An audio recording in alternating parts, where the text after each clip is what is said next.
U.S. Ambassador to the United Nations, Mike Wwoltz, testified today before the House Appropriations Committee. His testimony comes after a new report from the Select Committee on the CCP showing Beijing's growing influence at the UN. NTD's Chris Baugh has the story.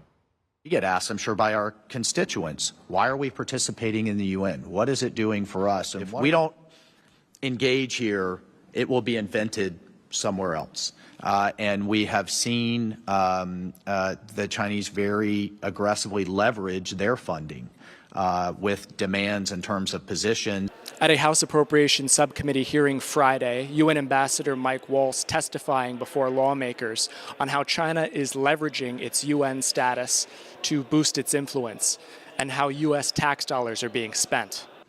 There wasn't even a clear cataloging. What we found was a lot of duplication across the board, and then frankly organizations, I think you'd struggle in a town hall back home to explain, like the Pan American Postal Union or the Tropical Timber Forest Association that we're contributing to. It was very difficult to articulate to what gain. Woltz also noting the irony of China's participation in the UN Human Rights Council and its failure to call out atrocities. When we look at organizations like the Human Rights Council, and when you see the Iranian regime literally wholesale at industrial scale massacring its own people, and they're completely silent, it's difficult to describe the level of bias. Woltz commented that many UN agencies overlap in function, leading to duplication and unclear results for U.S. taxpayers.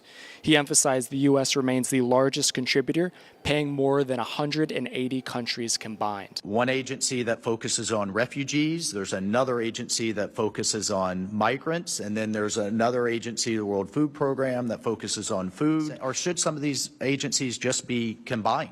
Do they need separate headquarters, separate staff, separate boards? And I think there's a real argument that they should be, but just like reforming our own federal government, it's a bit of a grind.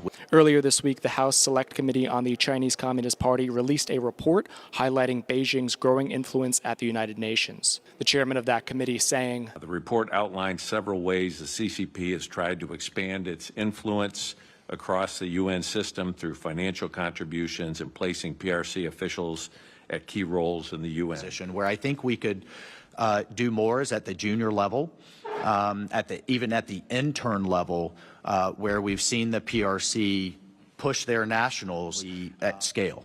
The House report details Beijing's systematic use of funding, personnel, peacekeeping deployments, and state-linked NGOs to reshape the UN. Troop deployment in Africa, surging contributions, and Chinese nationals in senior roles all point to a coordinated strategy to protect China's strategic and economic interests, while all influencing UN outcomes. Reporting from Washington, D.C., Chris Baugh, NTD News.